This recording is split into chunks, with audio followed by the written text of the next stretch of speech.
सुंदर कहानी के बाद अब मैं आमंत्रित करना चाहूँगी रवि वैद जी को। रवि वैद का जन्म देहरादून में 11 मई 1966 को हुआ, जहां इन्होंने स्कूली शिक्षा केंद्रीय विद्यालय से प्राप्त की। 1983 में इनके पिता जो भारतीय संरक्षण विभाग के कार्यकर्ता थे का तबादला हैदराबाद में हो गया और सारा परिवार हैदराबाद में ही बस गया।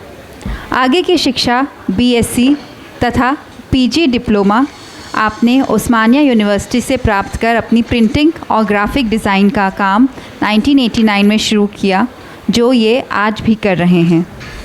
साहित्य से इन्हें सदा प्रेम रहा है। कॉलेज के दिनों में भी ये वाद विवाद प्रतियोगिता तथा नाटकों में भाग लेते रहते थे।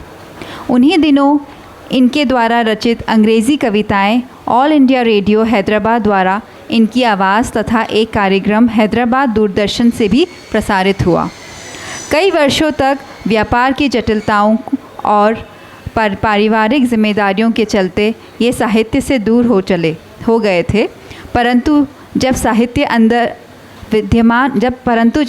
अंदर विद्यमान होता है तो उससे अधिक समय तक दबाया नहीं जा सकता, और यही रवि वैद के साथ भी हुआ।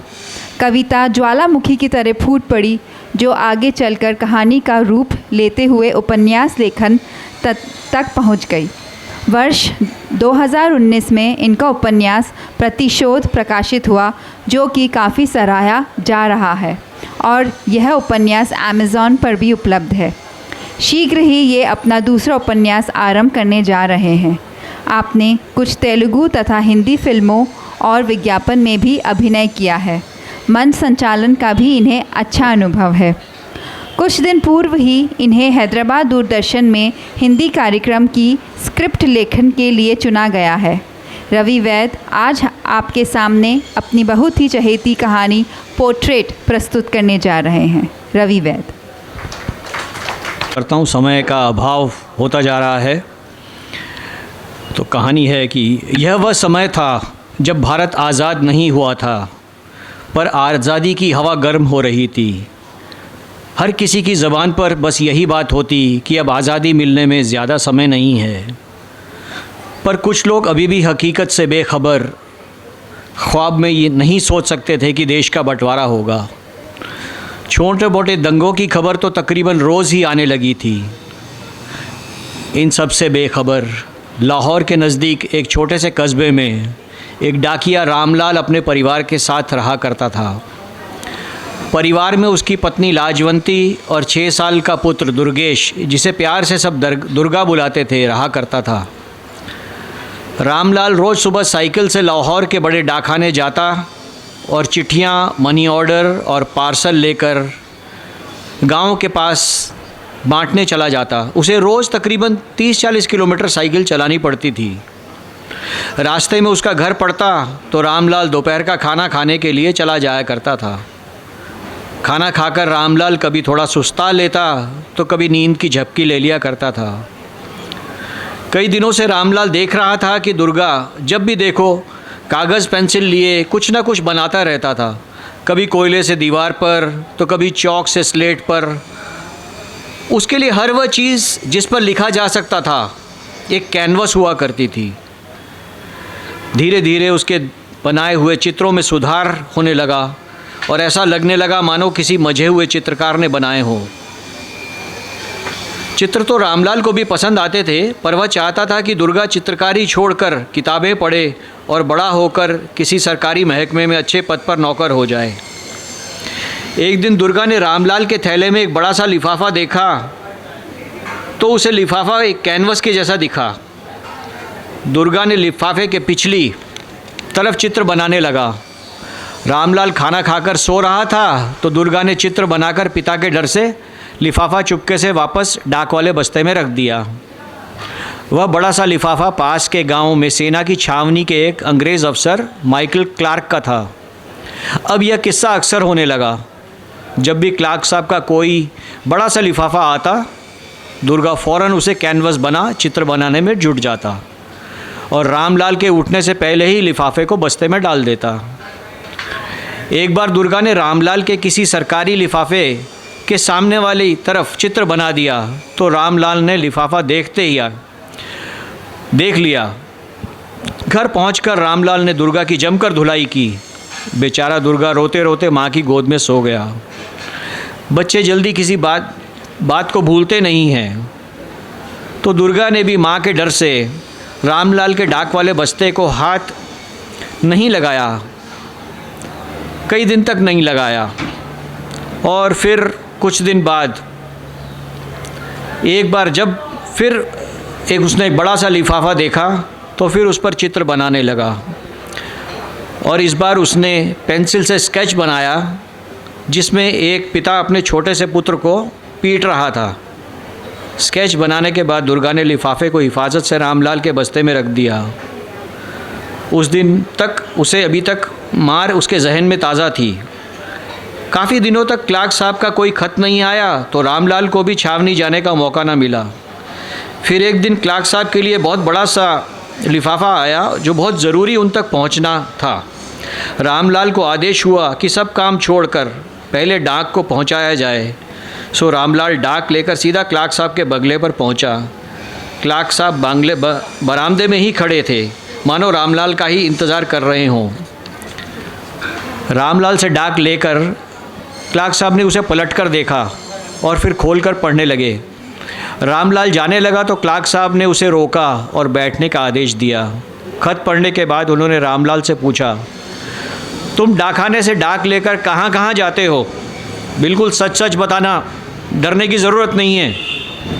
रामलाल दोपहर में घर जाने वाली बात नहीं बताना चाहता था, परंतु डर के मारे सारी बात सच सच बता दी।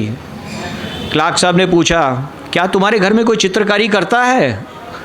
यह सुनकर रामलाल के तो होश ही उड़ गए। बोला, साहब आपको कैसे पता लगा? बोला, साहब मेरा 6 साल का बेटा दुर्गा दिन भर चित्रकारी करता रहता है। साहब मैं तो उसकी इस आदत से परेशान हो गया हूँ, समझ नहीं आ रहा है क्या करूँ इस लड़के का। क्लार्क साहब ने पूछा, क्या तुमने दुर्गा को कुछ दिन पहले पीटा था? सुनकर रामलाल डर गया और कहने लगा, साहब कमबख्त ने एक सरकारी डाक पर चित्र बना दिया था, लेकिन आपको कैसे पता लगा? क्लार्क साहब अंदर गए और वे सभी लिफाफे ले आए जिन पर दुर्गा ने चित्र बनाए थे। एक एक करके उन्होंने वे सब लिफाफे रामलाल को दिखाए और अंत में वह लिफाफा दिखाया जिस पर दुर्गा ने एक स्केच बनाया था जिसमें एक आदमी छोटे बच्चे को पीट रहा था। स्केच देखकर रामलाल की आंखें भर आई। क्लार्क साहब ने रामलाल के लिए पानी मंगवाया और चाय नाश्ते का इंतज़ाम करने के लिए कहा। उन्होंने अपनी पत्नी मारिया से खुद चाय नाश्ता लाने के लिए कहा। क्लार्क साहब के ड्राइंग रूम में बड़ी बड़ी पेंटिंग्स बड़े करीने से सजाई गई थी। चाय नाश्ता करते हुए क्लार्क साहब और उनकी पत्नी ने दुर्गा के द्वारा बनाए गए सभी चित्रों की जमकर तारीफ़ की और रामलाल से दुर्गा को उनके घर लेकर आने को कहा। अपने पुत्र की तारीफ़, वह भी इतने बड़े अफसर से, सुनकर रामलाल गदगद हो गया और साहब से बोला, साहब मैं अपने बेटे की कला को पहचान ना पाया और सदा उसके चित्रकारी करने से मना करता रहा, पर आपने उसकी कला को पहचान लिया। एक कलाकार ही दूसरे कलाकार का हुनर पहचान सकता है। मैं अब आपसे वादा करता हूँ कि दुर्गा की इस प्रतिभा को निखारने में कभी कोई कसर नहीं छोड़ूंगा। दुर्गा को अगले रविवार लेकर आने का वादा करके रामलाल चला गया। अगले रविवार ठीक 11 बजे दुर्गा को लेकर जब रामलाल क्लार्क साहब के बंगले पर पहुंचा तो क्लार्क साहब अपनी पत्नी मारिया के साथ चर्च से तभी लौटे थे। नन्हे चित्रकार दुर्गा को देखकर दोनों बहुत खुश हुए और दुर्गा को गोद में उठा उसे प्यार करने लगे। फिर बैठकर दुर्गा ने से ढेरों बातें करने लगे। न जाने क्या क्या दुर्गा से पूछने लगे कि कोई चित्र बनाते समय दुर्गा के दिमाग में किस प्रकार के विचार आते हैं। दुर्गा तो उनके प्रश्न को समझ भी नहीं पा रहा था। फिर वे दोनों दुर्गा से ढेरों बातें करते हुए व्यस्त हो गए। क्लार्क साहब ने दुर्गा को अपना पेंटिंग रूम दिखाने ले गए। वहाँ बड़े बड़े कैनवस और ढेरों रंग और ब्रश इत्यादि रखे हुए थे। दुर्गा तो जैसे सुध बुध खो बैठा। उसे तो मानो उसकी ज़िंदगी की सबसे बड़ी दौलत मिल गई थी। उसने ये सब पहली बार देखा। तो क्लार्क साहब ने उसे विभिन्न प्रकार के रंग दिखाए और उनका अंतर भी समझाया, जैसे ऑयल कलर, पानी के रंग, पेंसिल के रंग, मोम के रंग इत्यादि। दुर्गा तो मानो रंगों के स्वप्न लोक में पहुंच गया था। दोनों पति पत्नी ने दुर्गा को बहुत सारे रंग व ड्राइंग बुक उपहार में दी। क्लार्क साहब ने दुर्गा को 4 प्राथमिक रंगों के बारे में भी बताया। जिन्हें मिलाकर कोई भी रंग बनाया जा सकता है, पर ऐसा लगता था मानो यह सब जानकारी लेकर ही दुर्गा इस दुनिया में आया था। घर जाते ही दुर्गा सब काम छोड़कर रंगों को लेकर चित्र बनाने में जुट गया। उसने जंगल का एक चित्र बनाया जिसमें एक मोर को नाचते हुए दिखाया। मोर तो उसके घर के पास खेतों में घूमते नाचते नज़र आते थे, इसलिए उसे मोर बनाने में कोई कठिनाई नहीं हुई। चित्र बहुत अच्छा बना था। अगले रविवार रामलाल दुर्गा को लेकर जब क्लार्क साहब के बंगले पर गया तो दुर्गा ने साहब को चित्र दिखाया। क्लार्क साहब दुर्गा द्वारा रंगों के उपयोग को देखकर दंग रह गए। दुर्गा ने वह चित्र क्लार्क साहब को भेंट कर उनके चरण स्पर्श किए, मानो किसी शिष्य ने अपने गुरु को प्रणाम किया हो। तभी छावनी का फोटोग्राफर अपने पूरे साजो सामान के साथ आ पहुंचा, जिसे क्लार्क साहब ने अपनी व अपने परिवार की तस्वीरें खींचने के लिए बुलाया था। क्लार्क साहब ने अपनी सेना की वर्दी पहनी और सारे मेडल्स लगाए। उन्हें इस रूप में देखकर दुर्गा और रामलाल दोनों तो मोहित ही हो गए। एक तस्वीर क्लार्क साहब ने नन्हे दुर्गा और रामलाल के साथ भी खिंचवाई। किसी को क्या पता था कि यह मुलाकात उनकी आखिरी मुलाकात होने जा रही थी। देश का बंटवारा हो गया, दंगे भड़क उठे। लोग आनन फानन में जान बचाकर जो सामान बटोर सकते थे बटोर कर अपने अपने मुल्क की ओर निकल पड़े। हिंदू लोग हिंदुस्तान की ओर और मुसलमान एक सुनहरे भविष्य का सपना लिए अपने नए वतन पाकिस्तान की ओर। रामलाल भी अपने परिवार के साथ जान बचाकर दिल्ली चला आया और क्लार्क साहब अपने परिवार के साथ कुछ समय बिताकर लंदन चले गए। दिल्ली में रामलाल को फिर से ज़िंदगी और घर बार जमाते जमाते काफ़ी समय निकल गया। उसे डाक विभाग में सरकारी नौकरी मिल गई। दुर्गा भी स्कूल जाने लगा और ज़िंदगी फिर से पटरी पर आ गई। दुर्गा पढ़ाई में तो अच्छा था, पर सब उसे पेंटर के रूप में अधिक जानते थे। धीरे धीरे उसने विद्यालय की पेंटिंग प्रतियोगिताओं में भाग लेना शुरू किया और कई प्रतियोगिताएं जीती। पोर्ट्रेट बनाने में तो जैसे दुर्गा को महारत हासिल थी। ब्रश उसके हाथ में खिलौनों की तरह खेलता था और रंग तो उसके आगे बेबस थे। किसी को भी किसी के साथ मिलाकर ऐसा बना देता जो किसी ने कभी देखा ही ना हो। दुर्गा जब 15 साल का हुआ तो उसने एक बड़े से कैनवस पर क्लार्क साहब की सेना की वर्दी पहने एक पोर्ट्रेट बनाई, जैसा उसने उस फोटोग्राफर के सामने बैठा देखा था। पोर्ट्रेट देखकर रामलाल दंग रह गया। उसकी आंखें भर आई। दुर्गा को गले लगाकर बोला, तुझे क्लार्क साहब आज भी याद हैं? इतने सालों के बाद भी उनकी छवि तेरे दिमाग में ज्यों की त्यों है। काश ये पोर्ट्रेट क्लार्क साहब देख पाते। स्कूली शिक्षा के बाद दुर्गा ने फ़ाइन आर्ट्स के कॉलेज में दाखिला ले लिया और जीवन अपनी गति से आगे बढ़ने लगा। शिक्षा पूरी करने के बाद दुर्गा को उसी कॉलेज में नौकरी मिल गई। नौकरी के साथ साथ दुर्गा घर पर भी पेंटिंग्स का काम किया करता। लोग दूर दूर से उससे पोर्ट्रेट बनवाने आते और मूंग मांगे दाम देते। दुर्गा ने कई राष्ट्रीय और अंतर्राष्ट्रीय पुरस्कार भी जीते। उसकी बनाई पेंटिंग्स की प्रदर्शनियां अक्सर छोटे बड़े शहरों में लगने लगी। कुछ पेंटिंग्स को वह बेच देता तो कुछ को वो अपने पास रख लेता। कॉलेज के दिनों में ही उसका आकर्षण अपने साथ पढ़ने वाली लड़की वैदेही की तरफ रहा करता था, जो कि अब पूर्ण रूप से प्रेम संबंध में परवान चढ़ चुका था। यह बात दोनों के घर वाले भी बहुत अच्छी तरह जानते थे। इस कारण विवाह में कोई अड़चन नहीं आई और दोनों परिणय सूत्र में बंध गए और शादी के 5 वर्ष के भीतर उनको 2 बेटे भी हो गए।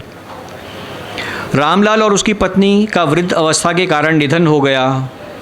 दुर्गा की गिनती अब देश के विख्यात चित्रकारों में होने लगी थी। एक बार लंदन से एक विख्यात पेंटर जॉन डिसूजा भारत आया और उसने दुर्गा की पेंटिंग्स की लगी प्रदर्शनी देखी तो बहुत प्रभावित हुआ। उसने दुर्गा से कहा, तुम तो नेचर, पोर्ट्रेट और एब्स्ट्रैक्ट हर तरह की पेंटिंग्स में महारत हासिल कर रखी है। मैं तुम्हें लंदन आने का न्योता देता हूँ। तुम्हारी पेंटिंग्स की प्रदर्शनी मैं खुद लंदन में की प्रसिद्ध आर्ट गैलरी में लगवाऊँगा। तुम्हारे आने जाने ठहरने प्रदर्शनी का सारा खर्चा सब मेरी ओर से रहेगा। जो मुनाफा होगा हम खर्चा निकालने के बाद आधा आधा बांट लेंगे। लंदन में तुम्हारी पेंटिंग्स के बहुत अच्छे दाम मिलेंगे और खर्चा निकाल कर भी काफ़ी मुनाफा हो जाएगा। तो दुर्गा को भी यह प्रस्ताव अच्छा लगा और उसने अपने परिवार के साथ अगली गर्मी की छुट्टियों में आने जाने का वादा कर जॉन डिसूजा को आर्ट गैलरी बुक कराने के लिए कह दिया। अभी उसके पास 6 महीने का समय था जिसमें उसे पूरी तैयारी करनी थी। पासपोर्ट बनवाने थे, कपड़े वो भी लंदन के हिसाब से सिलवाने थे।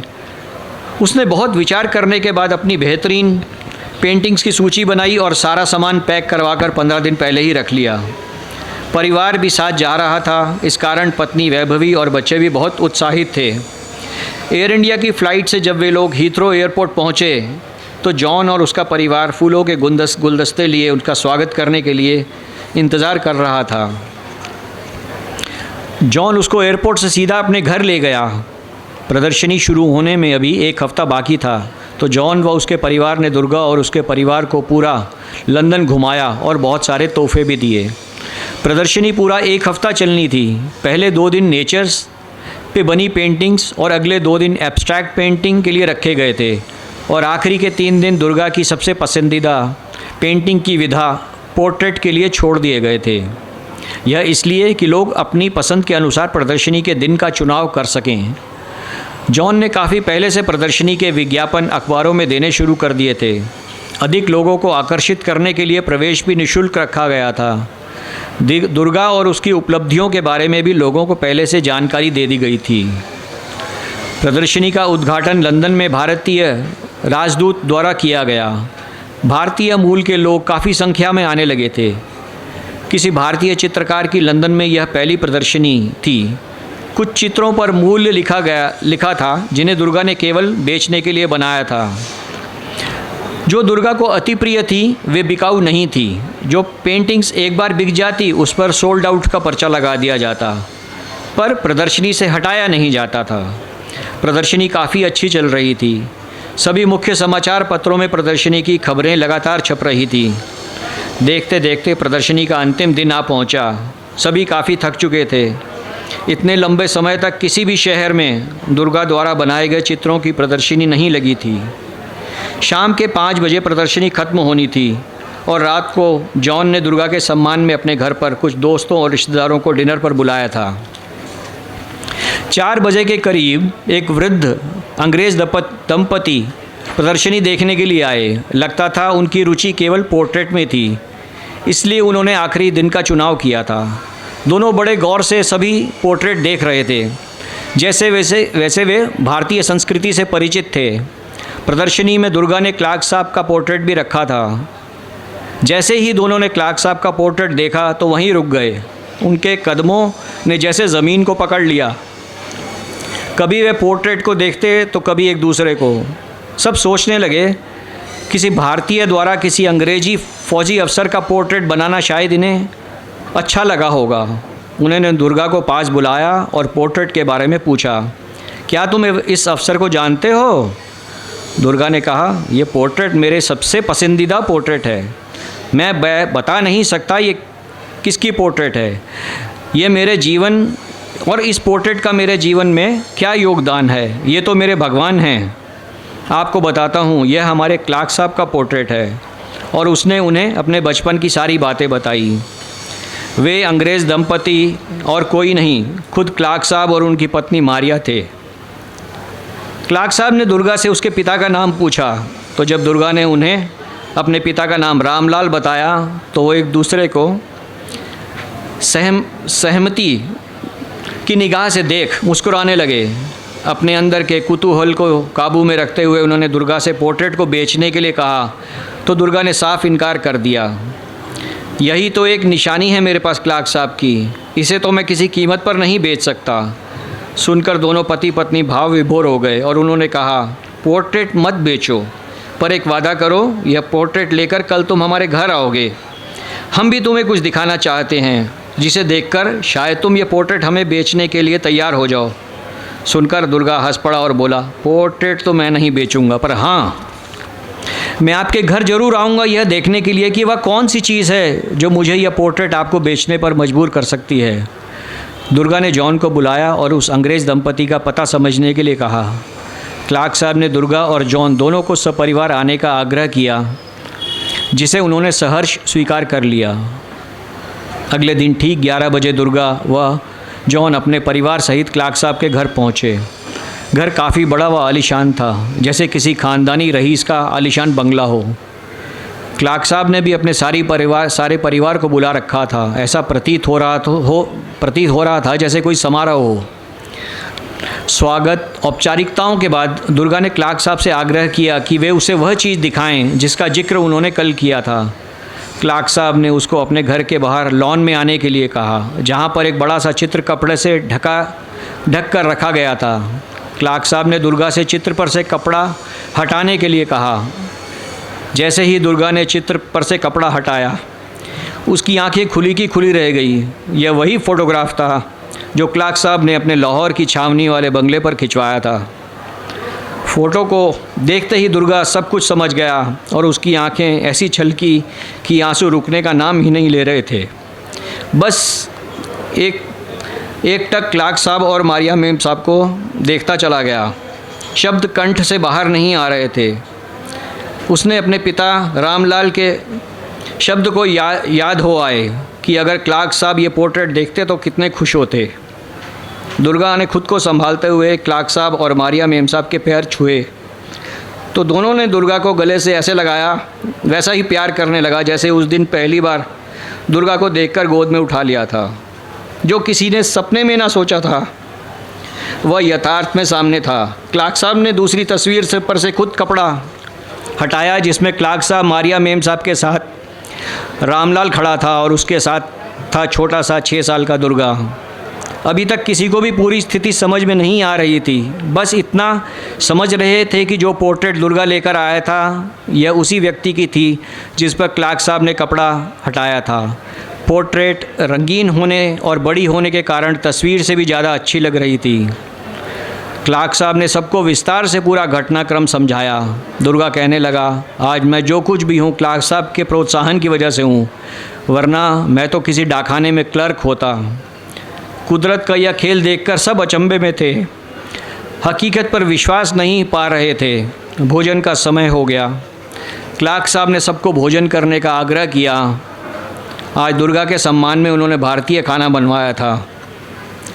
भोजन के उपरांत क्लार्क साहब ने दुर्गा से कहा, बोलो दुर्गा, अब क्या ये पोर्ट्रेट तुम मुझे बेचोगे? दुर्गा कहने लगा, आज यह पोर्ट्रेट चलकर अपने मालिक के पास खुद आई है। अब इस पर मेरा कोई अधिकार नहीं है। मैंने अब तक इसे इसलिए नहीं बेचा था क्योंकि मेरे पास आपकी यह एकमात्र निशानी थी, पर आप मुझे मिल गए हैं, वो भी परिवार सहित। अब मैं जी भरकर आपकी तस्वीरें खींच कर ले जाऊंगा। मैं चाहता हूँ ये लम्हा यहीं थम जाए। मैं इस लम्हे को जी भरकर जीना चाहता हूँ। क्लार्क साहब ने दुर्गा से, पोर्ट्रेट की कीमत तो लेनी पड़ेगी, इनकार करोगे तो मेरा अनादर होगा। और यह कहकर क्लार्क साहब ने एक भारी रकम का चेक बनाकर दुर्गा को थमा दिया। नतमस्तक होकर दुर्गा कहने लगा, साहब, इस रकम में मैं अपनी आधी जमा पूंजी मिलाकर आपके नाम का एक स्कूल खोलूँगा और गरीब बच्चों को निःशुल्क पेंटिंग सिखाऊंगा। यह नेक विचार सुनकर सबने तालियां बजाई। दुर्गा ने क्लार्क साहब से वादा लिया कि जब स्कूल बनकर तैयार हो जाएगा तो उसका उद्घाटन करने के लिए क्लार्क साहब और मारिया मेम साहब भारत आएंगे। क्लार्क साहब ने प्रस्ताव स्वीकार किया। कुछ दिनों बाद दुर्गा की वापसी थी। क्लार्क साहब ने दुर्गा और उसके परिवार को भेंट स्वरूप कई उपहार दिए और जॉन डिसूजा को ढेरों धन्यवाद दिए दुर्गा को लंदन आमंत्रित करने के लिए। संस्कृति की सीमाओं को तोड़ती इस इंसानियत और प्रेम की कथा को मेरा नमन। धन्यवाद। Thank you so. लेकिन कला के क्षेत्र में इन्होंने भरतनाट्यम में विशारद गंधर्व महाविद्यालय मुंबई से किया है। सुदेशना एक भरतनाट्यम नृत्य विशारद हैं, थिएटर आर्टिस्ट हैं, कोरियोग्राफर हैं, कवित्री, लघु कथाकार, voice over artist, online and offline मंच संचालन भी करती हैं। कुछ विज्ञापन में भी इनका योगदान है और आकाशवाणी हैदराबाद में पैनल डिस्कशंस में भाग ले चुकी हैं। इनकी कहानी का शीर्षक है बेटी का पिता और एक और कहानी है जिसका शीर्षक है कोशिश। सुदेशना सामंत। बहुत बहुत धन्यवाद शालिनी जी। आप सभी को बहुत बहुत नमस्कार। पहली क्षमा चाह लेती हूँ, गले से आवाज़ निकल नहीं रही है। कोशिश करूँगी दिल की बात आप सब तक पहुँचा सकूँ। हर पल जीवन कुछ सिखाता है। इन्हीं पलों की अभिव्यक्ति है मेरी कहानियाँ। इन्हीं कहानियों से भरी मेरी पोटली में से आज 2 कहानियाँ आप सभी के लिए। पहली कहानी कोशिश। मीटिंग्स, डिलीवरेबल्स, कॉल्स, घर का काम, बच्चों का होमवर्क, प्रोजेक्ट, सुहिता ज्यों त्यों कर सब संभाल रही थी। एक संतुलन बनाने में जुटी हुई थी। ऑफिस का कुछ काम था जो बहुत दिनों से अटका पड़ा था। बॉस के साथ एक गर्मा गर्म कॉल चल रही थी। मम्मा मम्मा, मेरे ब्लॉक्स का टावर फिर से टूट गया। नितान, उसका 4 साल का बेटा, रोता हुआ उसके पास आया। कोई बात नहीं, फिर से बना लो, ब्लॉक्स ही तो है। इतना बोल सुहिता फिर अपने कॉल में जुट गई और नितान असफलता के दुख को भुला अपने खिलौनों में खो गया। अब सुहिता बस बोलने ही वाली थी कि मुझसे अब नहीं हो पाएगा, चाहे तो मुझे नौकरी से निकाल दो, चाहे तो मेरा इंक्रीमेंट ही काट लो। तभी नितान दौड़ता हुआ किलकारी भरी हंसी लिए माँ से आके लिपट गया। मम्मा, मैंने नया टावर बनाया, देखो, पहले से भी बड़ा और अच्छा और सुपर स्ट्रॉन्ग। बार बार बनाकर अब तो मैं एक्सपर्ट बन गया हूँ। उसकी आंखों में एक नई उमंग थी, एक नए आत्मविश्वास की चमक थी। सुहिता उसे गले लगाकर मुस्कुरा उठी। नितान जाने अनजाने उसे कुछ सिखा गया था। कितना आसान है ना ये बचपन। जो टूटे तो फिर बना लो, जो रूठे तो फिर मना लो, जो छूटे तो फिर गले लगा लो। कोशिश ही सार है, हार न मानो। नितान फिर अपनी स्लेट पेंसिल पर लकीरें बनाने मिटाने में लग गया। सुहिता भी एक नई उमंग से अपनी उलझन सुलझाने में जी जान से जुट गई। नितान की स्लेट की मिट्टी बनती लकीरें या ब्लॉक के टूटते बनते टावर, हर लकीर पहले से भी गहरी और हर टावर पिछले से भी मजबूत और सुंदर। यह बस कोशिश ही तो है, हार न मानने की, हर बार उठ खड़े होने की और अच्छा करने की, खुद को चुनौती देने की। जैसे जैसे हम जीवन पथ पर आगे बढ़ते हैं, अल्हड़ बचपन से दूर हो जाते हैं, असफलता से हर बार थोड़ा और टूटने लगते हैं। पर आज नितान खेल खेल में सुहिता को बड़े ही नादानी से फिर जीवन का मंत्र सिखा गया। उलझने, कठिनाइयाँ, असफलता जीवन के ही अलग अलग रंग हैं। क्यों ना नितान जैसे फिर से एक कोशिश करें, एक बार नहीं बार बार करें, फिर उन अनचाहे लकीरों को मिटा नई कहानियाँ लिख लें, उलझनों को सुलझा, रिश्तों को सुलझा, जीवन में एक नई मिठास घोल दें। बस एक कोशिश ही तो है।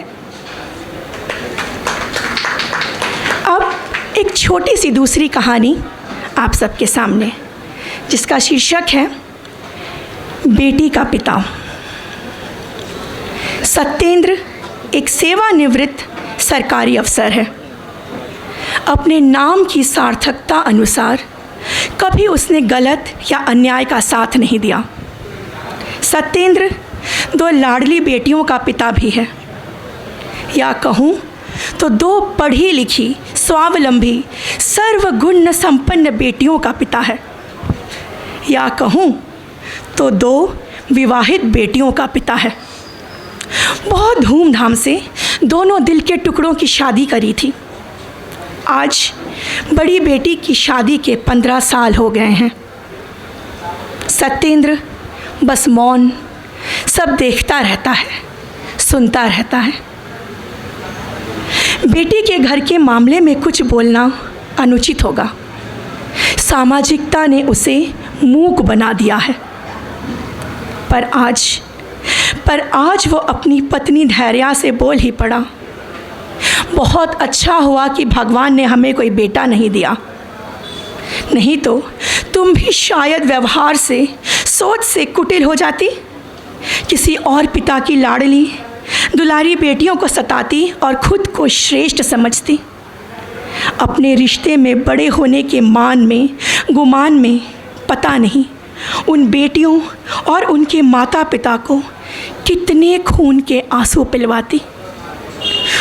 तुम तो बस मुझे ऐसे ही पसंद हो, तुम तो बस मुझे ऐसी ही पसंद हो, मेरे वर्ल्ड के बेस्ट दामादों की सासू माँ।